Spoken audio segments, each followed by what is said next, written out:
Go ahead. Call the president if you want. Danielle? I'm here with 2 officers. Belmore Station. Officer, may I have your name? Ma'am, who exactly are you? What time did you stop, Miss Brooks? That's police business. Then you should have no difficulty documenting it. Is your body-worn camera currently recording, Officer Keller? Whoever you are, this situation is under control. Good. Then there shouldn't be a problem. Officer Keller, contact your police chief. Right now. Go ahead, Officer Ryan Keller said with a laugh. Call the president if you want. Danielle Brooks stood beside her dark blue sedan beneath the hard white glow of a gas station canopy. Rain ticking against the metal roof above her and running in silver threads across the windshield. Red and blue patrol lights washed over the wet pavement, turning every puddle into trembling color. Danielle said nothing. She simply held her phone with both hands and waited for the call to connect. Keller stood several feet away, one hand resting near his radio, his expression carrying the casual confidence of a man who believed the night had already gone exactly the way he wanted. Beside the patrol car, Officer Travis Reed glanced toward Danielle, then toward Keller. He wasn't laughing anymore. The phone rang once, twice, 3 times. Danielle could hear her own breathing between each tone. Finally, someone answered. Danielle. The woman's voice was older, calm, and precise. Danielle looked at Keller. I'm here with 2 officers, she said. I'm at the Belmore Station on Westfield Avenue. Keller gave another short laugh. Tell her you forgot the part where you made this difficult. Danielle's fingers tightened slightly around the phone, but her voice stayed level. Eleanor, I think we have the problem we discussed. Something changed in the silence on the other end. Not panic, not surprise. Attention. Put me on speaker, Eleanor said. Keller raised his eyebrows, as if the request amused him. Oh, absolutely. Let's all hear this. Danielle tapped the screen. Rain whispered beyond the canopy. A truck rolled along the highway half a mile away, its tires hissing over wet asphalt. Then Eleanor's voice came through the small speaker, clear enough for everyone to hear. Officer, may I have your name? Keller looked at Reed and smiled. Officer Ryan Keller. Badge number? His smile narrowed. Ma'am, who exactly are you? Eleanor didn't answer. What time did you stop, Ms. Brooks? Keller's posture changed almost imperceptibly. That's police business. Then you should have no difficulty documenting it. Reed lowered his eyes toward the pavement. Danielle remained still. She had spent the last 27 minutes answering questions, producing identification, explaining that the sedan belonged to her, and watching routine questions slowly become something else. Yet she had never raised her voice. She hadn't threatened anyone. She hadn't announced her profession or demanded special treatment. She had asked for one thing, permission to make a phone call. Keller had found that funny. Now no one was laughing. Eleanor continued. Is your body-worn camera currently recording, Officer Keller? Keller's jaw tightened. His gaze dropped for half a second toward the camera clipped to his uniform. Danielle noticed. So did Reed. The rain seemed louder now, tapping against the canopy like hundreds of tiny fingers. Keller stepped closer to the phone. Listen, whoever you are, this situation is under control. Eleanor paused. The silence lasted barely 2 seconds, but to Danielle it felt much longer. Good, Eleanor said. Then there shouldn't be a problem with what I'm about to ask. Keller stared at the phone. Danielle watched the confidence drain from his expression, replaced by something colder and more careful. Eleanor spoke again, each word measured. Officer Keller, I need you to contact your police chief. Right now. Reed looked up sharply. Keller didn't move. For the first time that night, Danielle saw uncertainty cross his face. Not because someone had shouted at him. Not because anyone had threatened him. Just because a woman on a phone had asked a simple question he had not expected to hear. And Danielle knew this night had just changed. Before we continue, if you enjoy powerful stories that reveal the strength of the human spirit and the choices that shape our lives, subscribe to Narralight. Every story has a lesson, Every choice has a consequence, and sometimes the smallest moment changes everything. Now, let's see what happens next. 27 minutes earlier, Danielle Brooks had been thinking about nothing more complicated than getting home before the rain became heavier. She had left a community meeting at a neighborhood library shortly after 8 o'clock, carrying a canvas tote bag, a paper cup of coffee gone cold, and a folder she planned to review the next morning. Westfield Avenue stretched ahead beneath rows of amber streetlights, the pavement shining like dark glass. Her dark blue sedan moved steadily through the light traffic, 5 miles per hour below the posted speed limit. The radio played quietly. Her hands rested comfortably on the steering wheel. Then red and blue lights appeared in her rearview mirror. Danielle checked her speed, signaled, and pulled into the brightly lit gas station less than 200 yards ahead. She parked beside the convenience store, lowered the radio, and placed both hands where they could be seen. She had learned long ago that calm could be a form of protection. Footsteps approached through the rain. Officer Ryan Keller stopped beside her window while Officer Travis Reed remained several feet behind him. "License and registration," Keller said. Danielle handed them over. "May I ask why I was stopped?" Keller looked at her license, then at her face. Vehicle matching a description. Danielle glanced at the nearly empty parking lot. "What description?" "Dark sedan." She waited for more. None came. There are a lot of dark sedans in this city. Keller's eyes lifted from the license. "Are you telling me how to do my job?"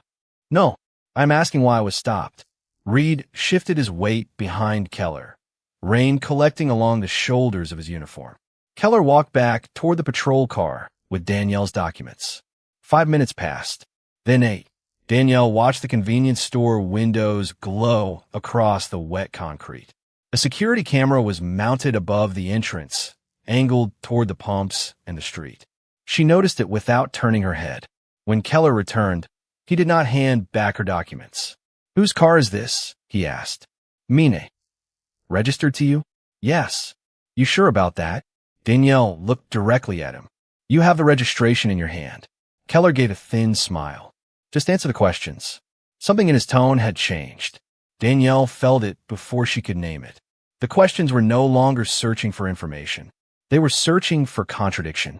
He asked where she had been, where she was going, why she was driving through that neighborhood, and whether anyone else regularly used the car. Danielle answered each question clearly. She gave him nothing except facts. Reed eventually stepped closer. "Ryan, the plate came back clean," he said quietly. Keller did not look at him. "I heard dispatch. Registration matches." "I said I heard it." Danielle watched Reed fall silent. That mattered. So did Keller keeping her license. So did the camera clipped to Keller's uniform, its indicator dark. She began fixing details in her memory. 8:17 when she had stopped, pump number 6 beside her car, the white delivery van parked near the air machine, the convenience store camera above the entrance, Reed standing closer to the patrol car than Keller. Facts were easier to hold than anger. Keller returned to her window. "Step out for me." Danielle did not move immediately. "Am I being detained?" "Step out of the vehicle." She took one controlled breath, opened the door, and stepped beneath the edge of the canopy. Cool rain mist touched her face. Keller pointed toward an open space near the front of her sedan. "Stand there." Danielle complied. She could feel the cold beginning to settle through her coat. "Officer Keller, I have answered your questions. My registration is valid." Officer Reed confirmed the plate is clear. "What exactly is the issue?" Keller looked at her for a long second. "The issue is that I decide when we are finished." Danielle heard Reed exhale behind him. She looked once more at the dark body camera on Keller's chest, then at the security camera above the store. Her heartbeat remained steady. She had seen enough to understand that this was no longer a routine traffic stop. She also understood something Keller did not. Danielle had spent years learning that when power stopped explaining itself, details became important. Times, names, cameras, words. She slipped one hand slowly toward the phone in her coat pocket. "Officer Keller," she said, keeping her voice even, "I would like to make one phone call." Danielle kept her hand near her coat pocket, waiting. Keller studied her with the faint amusement of someone who believed patience itself. belonged to him. A phone call? He repeated. This is not a television show. Danielle held his gaze. I understand. I'm asking whether I am free to use my phone. Reed looked toward Keller. For a moment, only the rain answered, drumming softly against the metal canopy and whispering across Westfield Avenue. Keller finally shrugged. Go ahead. Make your call. Danielle reached into her pocket slowly and removed the phone. The screen showed 8:39. She remembered the time. Keller still had her driver's license. She remembered that too. Before she could unlock the screen, Keller spoke again. Who are you calling? Your husband? Your lawyer? Danielle looked at him. Someone who will listen. Keller smiled. That sounds dramatic. Danielle did not respond. She had learned that people sometimes revealed more when silence denied them an argument. She opened her contacts, but Keller stepped slightly closer. You know what I do not understand? He said. People make these situations harder than they need to be. I ask questions. You answer them. Everybody goes home. Danielle lowered the phone without putting it away. I answered every question you asked. Then why are we still standing here? Keller replied. The contradiction hung between them. Reed glanced toward him, but said nothing. Danielle could feel cold moisture gathering at the edge of her collar. Her coffee sat untouched in the cup holder, barely 6 feet away, belonging to a normal evening that now seemed strangely distant. That is what I have been asking you, she said. Keller's smile disappeared. He turned toward Reed. Check the vehicle identification number again. Reed hesitated. The registration already matches. Check again. Reed walked toward the windshield. Danielle watched Keller's body camera. The indicator remained dark. Is your camera recording? She asked. Keller's eyes immediately returned to her. You worried about my camera? I asked a question, and I'm not required to explain every piece of equipment I am wearing. Danielle nodded once. No argument. No accusation. Just another detail placed carefully beside the others. Keller seemed irritated by her calm. What do? You do, Danielle. It was the first time he had used her first name. Why does that matter? Conversation. This does not feel like conversation. Reed paused beside the windshield. Keller gave a quiet laugh, but there was no warmth in it. You have an answer for everything. I have answered what is relevant. Keller looked down at her driver's license again. Nice address. Danielle felt something tighten in her chest. Not fear exactly. Recognition. Her address had nothing to do with the reason for the stop. Neither did her profession. Neither did the cost of her car. The questions had drifted farther and farther from any legitimate explanation. Yet Keller spoke as though the drift itself were authority. Danielle looked toward the convenience store.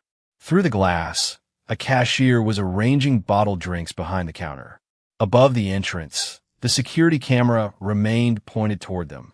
A city bus passed on Westfield Avenue, spraying a thin fan of water from its tires. Everything ordinary continued around them. That made the moment feel even stranger. Reed returned. Vehicle identification number matches the registration, he said. Keller's jaw moved slightly. Fine. Danielle waited for him to return her license. He did not. Instead, he asked, Why were you at the library tonight? Danielle looked at him carefully. She had never told him she had been at a library. How do you know where I was? Reed's eyes shifted toward Keller. The question landed differently than everything before it. Keller glanced at the folder visible through Danielle's passenger window. The library logo was printed across its corner. Lucky guess, he said. Danielle followed his gaze and understood. She also understood how quickly assumptions could be dressed as certainty. She unlocked her phone. Keller sighed theatrically. Go ahead, he said. Call the president if you want. Danielle searched for Eleanor Price, pressed the call button, and raised the phone to her ear. As the first ring sounded, Keller chuckled behind her. Reed did not. Danielle stared across the rain-darkened street and waited. She was not calling for influence. She was not calling for rescue. She was calling because facts only mattered when someone made sure they could not disappear. The first ring faded into the rain. The second came while Keller watched Danielle with the same dismissive smile, as though he expected whoever answered to offer nothing more useful than sympathy. On the third ring, the line opened. Danielle, Eleanor Price said. Her voice was calm, low, and immediately attentive. Danielle looked at the clock, glowing through her windshield. 8:41. I'm on Westfield Avenue at the Belmore gas station, she said. I am with officers Ryan Keller and Travis Reed. Keller raised his eyebrows. Make sure you tell her you are perfectly fine. Danielle ignored him. Eleanor was silent for one measured second. Are you on speaker? Not yet. Put me on speaker. Keller laughed softly. Please do. Danielle lowered the phone and tapped the screen. Eleanor's voice emerged beneath the steady percussion of rain against the canopy. Officer Keller, can you hear me? Keller stepped closer, loud and clear. Please state your full name and badge number. His smile lingered, but his eyes sharpened. Ryan Keller, badge number 4712. And who am I speaking with? Eleanor did not answer his question. What time did you initiate this stop? I did not have to conduct an interview with someone on a civilian's phone. Then I will make this simpler. Is Ms. Brooks under arrest? Keller glanced at Danielle. No. Has she been told she is free to leave? Keller said nothing. Reed shifted beside the patrol car. Eleanor continued. Do you have her driver's license? Yes. Did dispatch confirm that her license, registration, and vehicle identification number are valid? Keller's expression hardened. There are circumstances you do not understand. Reed looked toward him. Danielle noticed the movement immediately. Eleanor asked, Officer Reed, are you there? Reed hesitated before answering. Yes, ma'am. Did the vehicle identification number match the registration? Rainwater slid from the brim of Reed's cap. Yes, ma'am. Keller turned toward him. Travis. Reed met his eyes. It did. The gas station suddenly felt smaller. Danielle could hear the fluorescent lights humming overhead, the soft electronic chime from the convenience store door, and the distant rush of traffic beyond the pumps. Eleanor spoke again. Officer Keller, is your body-worn camera recording? Keller looked down. The indicator remained dark. My equipment status is not your concern.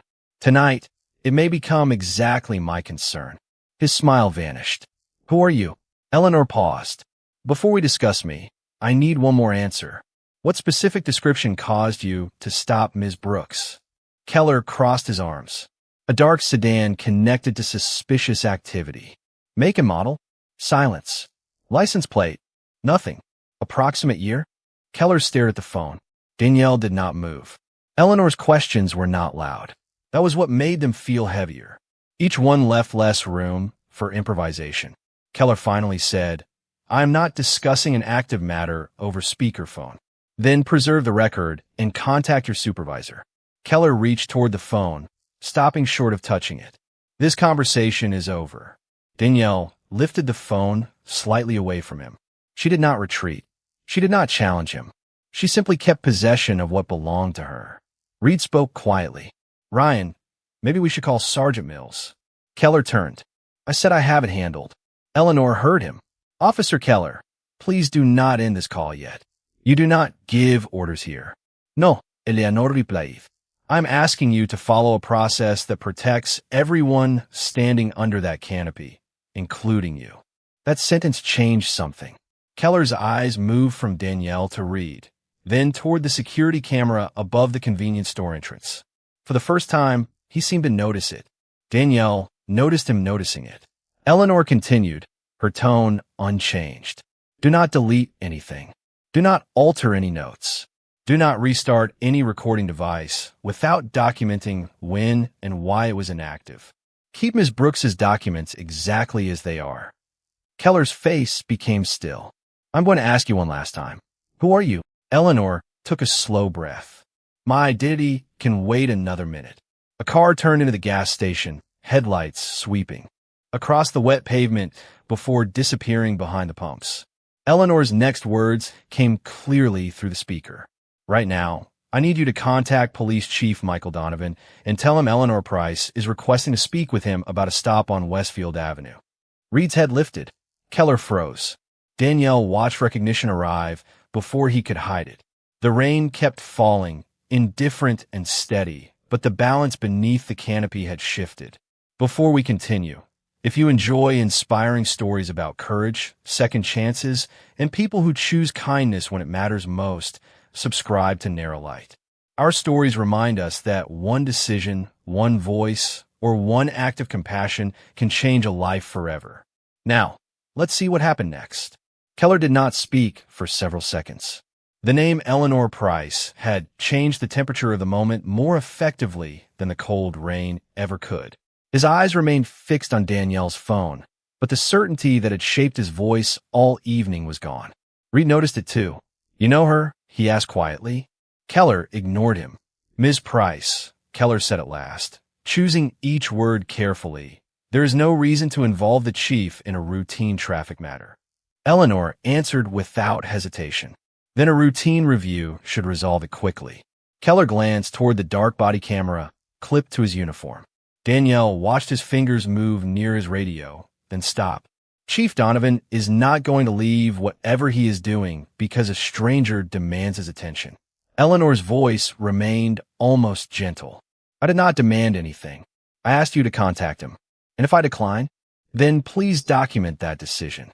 The fluorescent lights above the pumps buzzed softly. Reed turned toward the patrol car, with a dashboard computer cast a pale blue glow through the windshield. "Ryan," he said, "dispatch has the original stop time. The plate return is logged too." Keller looked at him sharply. "I know how the system works." "Then call the chief." The word surprised everyone, including Reed himself. Danielle saw it in the way his shoulders stiffened afterward. Keller stared at his partner. "You want to explain why we are bothering the chief at 8:43 at night?" Reed looked toward Danielle, then at the license still in Keller's hand. "I would rather explain a phone call than explain why we did not make one." Danielle felt a small shift inside her, not relief but recognition. Reed had been quiet for most of the stop. Now he had made a choice. It did not erase his earlier silence, but it mattered. Keller raised his radio. "Dispatch, contact Chief Donovan." Static answered first. Then a dispatcher confirmed the request. Keller lowered the radio and looked at Danielle. "Satisfied?" "I did not ask you to do this for me," Danielle said. "Then what exactly are you trying to accomplish?" "A record." Keller gave a humorless laugh. "Of what?" Danielle looked at the license between his fingers. "That is what the record will determine." Eleanor remained silent on speakerphone. Keller seemed to remember she was still listening. "Ms. Price, since everyone apparently knows who you are except me, perhaps you can explain why my chief should recognize your name." "He will." "That is not an answer. It is the only one you need right now." Keller walked several feet away, stopping near the hood of the patrol car. Reed stayed beneath the canopy. Danielle could see uneasiness in his face. "Ms. Brooks," Reed said, "I want to clarify something." Keller turned immediately. "Travis, do not." Reed continued anyway. "When I checked the registration, everything matched."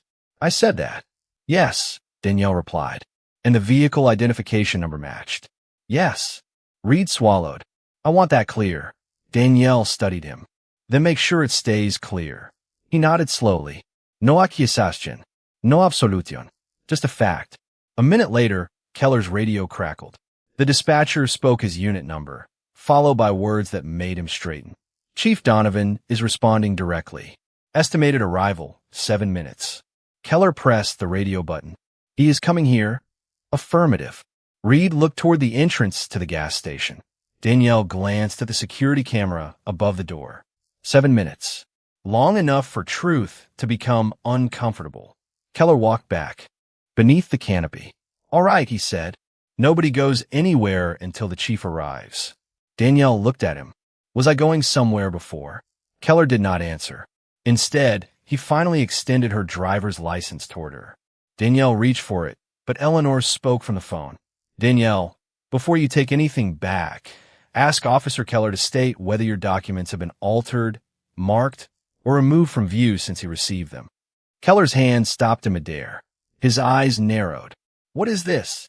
Eleanor replied, "Preservation." The word landed softly. Keller slowly placed the license and registration on the hood of Danielle's sedan where everyone could see them. "There. Happy." "This is not about happiness," Eleanor said. "It is about accuracy." In the distance, another set of lights appeared through the rain. They were not flashing.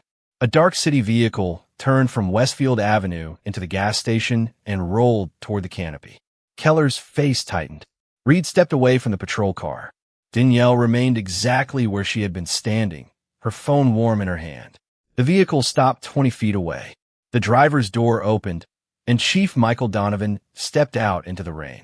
He did not look at Danielle first. He looked at Keller's dark body camera. Chief Michael Donovan closed the car door and stood beneath the rain for a moment, taking in the scene before saying a word. His eyes moved from Keller's dark body camera to Danielle's documents resting on the hood of her sedan, then to Reed, and finally to Danielle herself. He walked beneath the canopy, rainwater shining across the shoulders of his coat. "Nobody explain anything yet," he said. Keller opened his mouth, then stopped. Donovan looked at him. "Is your camera recording?" Keller glanced down. There was an equipment issue. Donovan's expression did not change. "That was not my question." The fluorescent lights hummed overhead.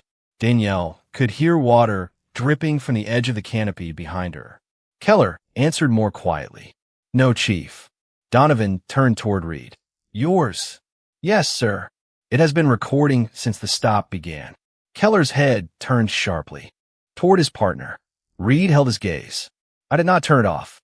Donovan nodded once. "Good. Leave it running." He looked toward Danielle's phone. "Is Eleanor still on the line?" Eleanor answered before Danielle could. "I am here, Michael."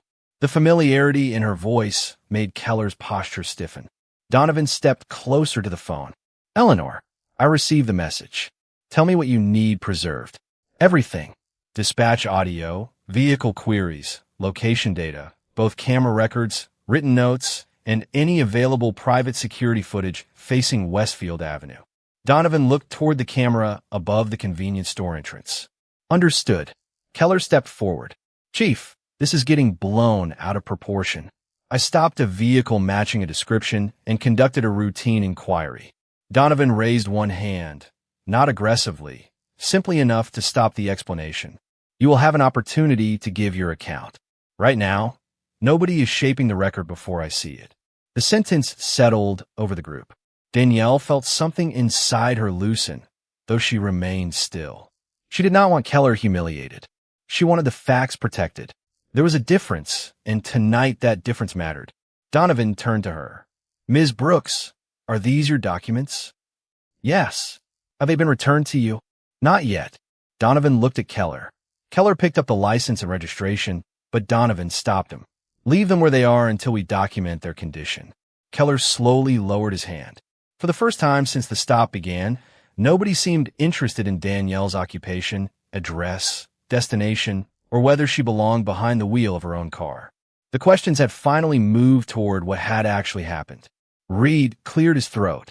"Chief, dispatch confirmed the plate and registration before the second vehicle identification number check. I told Officer Keller both matched." Donovan looked at him. "You will include that in your statement?" "Yes, sir."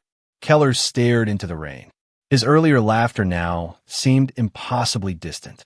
A droplet slid from the edge of Danielle's phone and crossed the screen. 8:51. She memorized that too. Donovan noticed her looking at the time. "You have been tracking this?" he asked, since I realized the questions were no longer about the traffic stop. Donovan's eyes rested on her for a second longer. "Keep doing that." Eleanor spoke through the phone. "Michael, there is something else." Donovan's expression tightened. "Go ahead.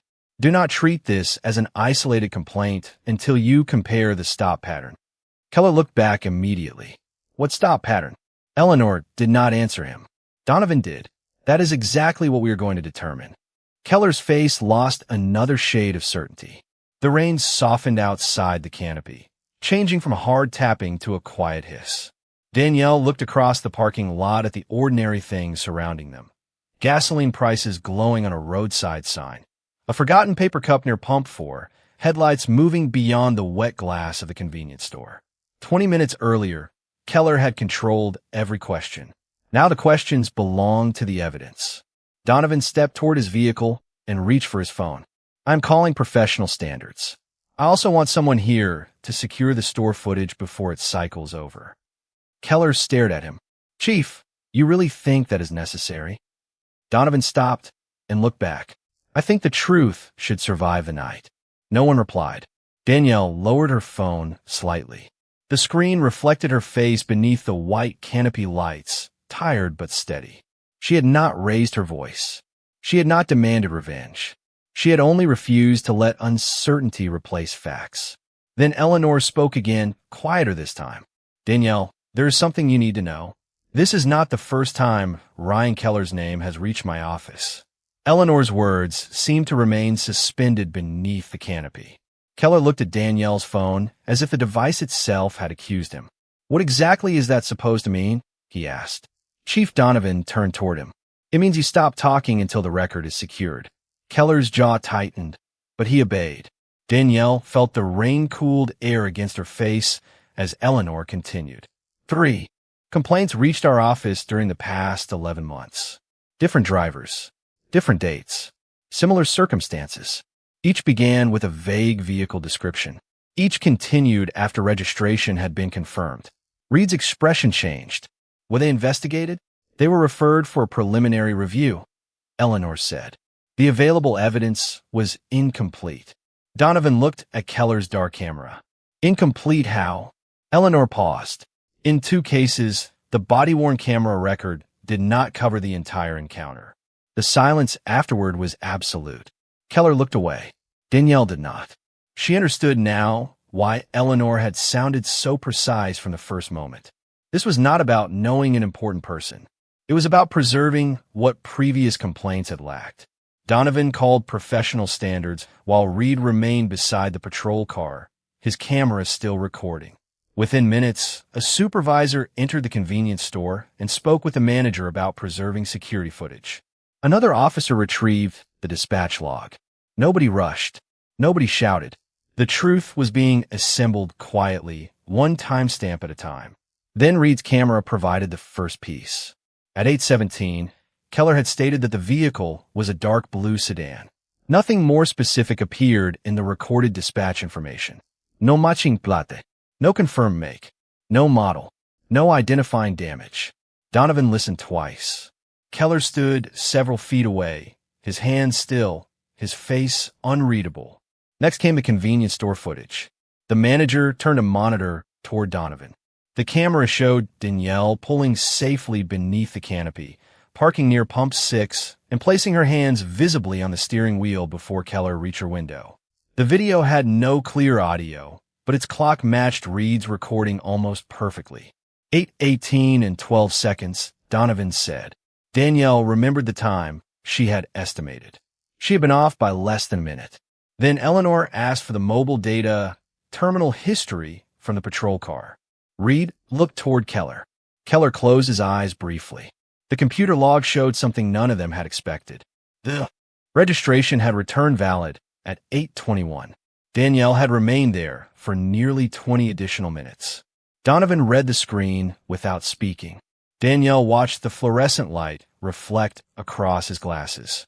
Ryan, he finally said, after the registration came back valid, what specific fact extended the stop? Keller swallowed. I believed further verification was appropriate.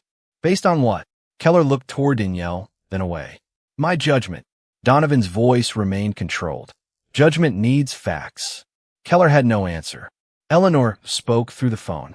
Michael, compare the time his camera stopped recording. Reed accessed the camera status report. His eyes widened. Chief. Donovan stepped closer. What? Reed pointed to the screen. Keller's body camera had not failed during the stop. The system showed it had been manually placed in a standby shortly after the registration confirmation.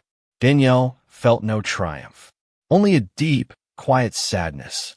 The question was no longer whether technology had malfunctioned. Someone had made a choice. Keller looked at the screen and seemed smaller beneath the enormous white canopy. I can explain. Donovan faced him. You will, in a formal statement. Keller looked at Danielle for the first time without irritation. There is uncertainty in his expression now, and perhaps the beginning of recognition. Danielle held his gaze but said nothing. She did not need to. Eleanor finally revealed what Keller had been trying to learn all night. Officer Keller, my name is Eleanor Price. I am Deputy Inspector General for Public Integrity. Danielle Brooks serves as outside counsel on our procedural review panel. Keller's eyes moved slowly toward Danielle. You are an attorney? Danielle answered calmly. That was never relevant to whether my registration was valid. The words landed harder because she did not sharpen them. Keller looked down. Eleanor continued. Danielle did not call me because she wanted special treatment. She called because she recognized a preservation issue connected to an existing review. Donovan glanced at Danielle. So the call was never about getting you out of the stop. No, Daniele said. It was about making sure nobody could later argue about what happened. Reed looked at his still-recording camera. The tiny indicator light glowed steadily in the rain-muted darkness. Keller followed his gaze. For several seconds, nobody spoke. Then Donovan said quietly, The call did not change the facts, Ryan. It only made sure we kept them. The words settled over the gas station with nowhere to hide. Keller stared at the glowing indicator on Reed's camera, then at his own dark device. For the first time that night, he seemed to understand that authority could not rewrite a timestamp. Chief Donovan stepped away and spoke quietly with the professional standards supervisor. When he returned, his expression was controlled. Officer Keller, you are being relieved of field duty pending an administrative investigation. That is not a finding of guilt. It is the appropriate step while the evidence is reviewed. Keller nodded once. The confidence in his voice had disappeared. Understood. Donovan turned to Reed. Your recordings will be preserved. You will submit a complete statement before the end of your shift. Yes, sir. Reed looked toward Danielle. Ms. Brooks, I should have spoken sooner. Keller glanced at him, but Reed continued. When the registration came back valid, I knew the situation should have changed. I told myself I was only the second officer on the scene. Danielle studied him beneath the cold fluorescent light. She could have made his discomfort sharper. She could have reminded him that silence had allowed the stop to continue. Instead, she chose accuracy. You did speak eventually, she said. Now make sure your statement says when you knew. Reed nodded. It will. Keller stood several feet away, listening. Rainwater traced thin lines across the hood of Danielle's sedan. Her license and registration still rested there inside a clear evidence sleeve provided by the supervisor. Donovan looked at Keller. Is there anything you need documented before we leave this scene? Keller took a breath. Yes. His eyes moved toward Danielle. I made assumptions. I kept looking for a reason after the original reason stopped holding up. He paused. I should not have done that. Danielle did not rush to forgive him. An apology could matter without becoming an eraser. Then tell the investigators exactly that, she said. Keller nodded. I will. Donovan's phone vibrated.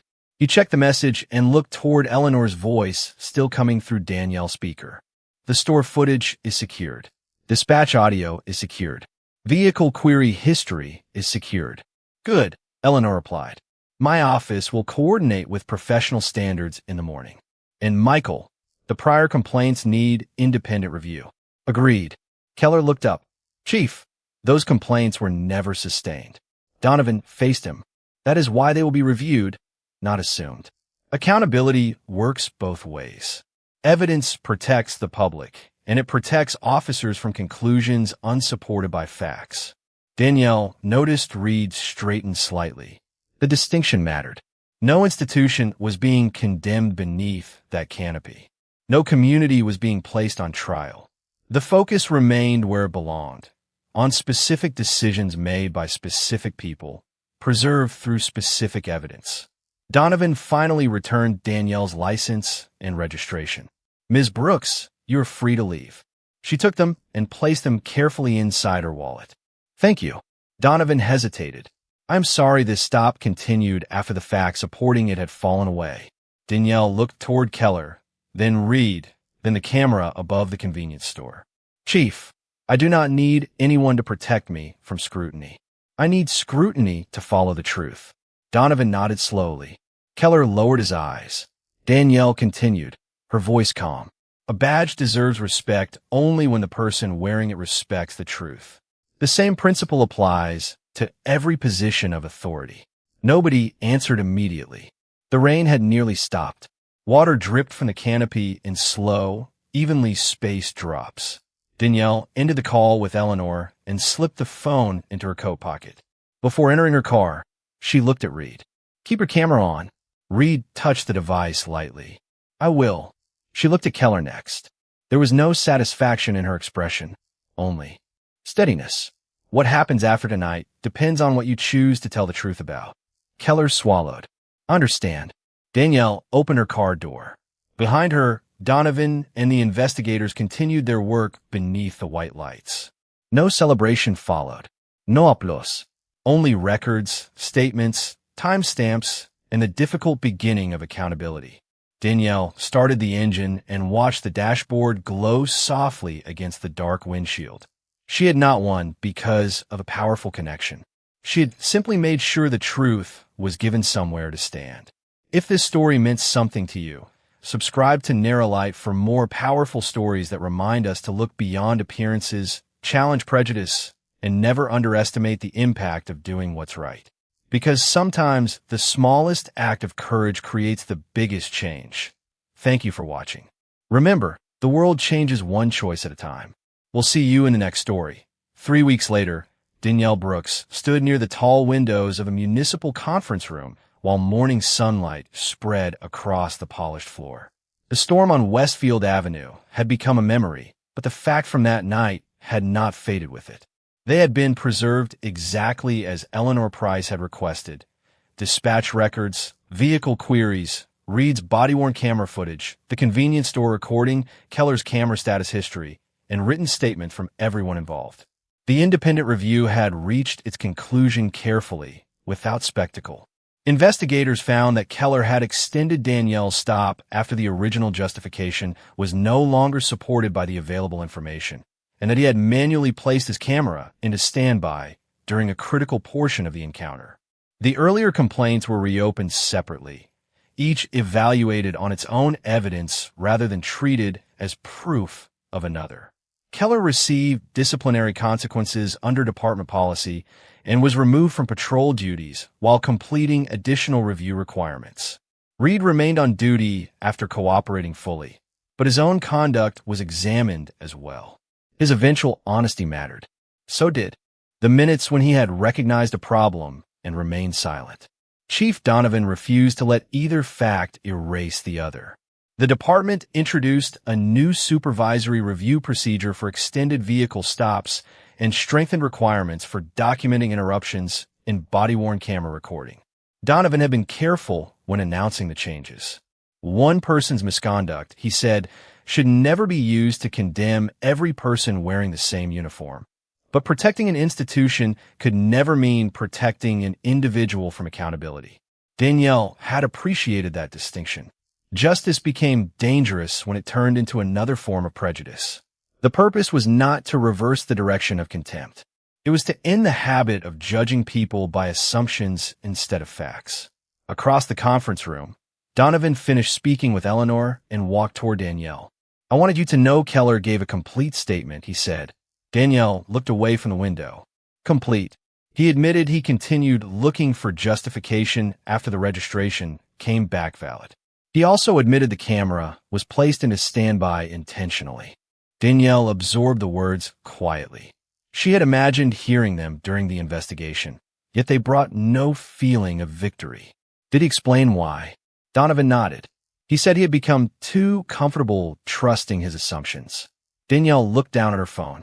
That is usually where the damage begins. Donovan was silent for a moment. He asked whether he could apologize to you directly. Danielle considered it. Maybe someday. Right now, I would rather he understand what happened than feel better about it. Donovan gave a small nod. That is fair. Near the doorway, Reed waited with a folder beneath his arm. When Danielle passed him, he spoke softly. "Ms. Brooks." She stopped. "I have been thinking about what you told me." "Which part?" "To say when I knew." Reed looked toward the sunlight falling across the floor. "I wrote it exactly that way in my statement. I knew before I acted. I cannot change that." Danielle held his gaze. "No, but you can change what you do the next time you know." Reed nodded. That was all. No dramatic reconciliation. No promise that one difficult night had transformed everyone forever. Real change rarely arrived that cleanly. Danielle walked through the building's glass doors, and stepped into the cool morning air. Cars moved along the avenue. A bus stopped at the corner. Somewhere nearby, someone opened a coffee shop door, and the smell of roasted beans drifted onto the sidewalk. Her phone vibrated once. A message from Eleanor appeared on the screen. "It is done." Danielle read the 3 words, then slipped the phone into her coat pocket. She stood there for a moment as the sunlight warmed the side of her face. She thought about the laughter beneath the gas station canopy, the dark camera, Reed's glowing recording light, and the quiet moment when evidence had become stronger than assumption. Nothing about her had changed that night. Her dignity had never depended on Keller recognizing it. Her worth had never required Donovan to confirm it. What changed was that the truth had been given a chance to remain visible. Danielle began walking toward the parking garage, her footsteps blending with the ordinary sounds of the waking city. Behind her, the glass doors closed softly. Ahead, morning light stretched across the sidewalk. Her phone remained silent in her pocket, and for once, silence did not feel like something being hidden. It felt like justice no longer needing to shout.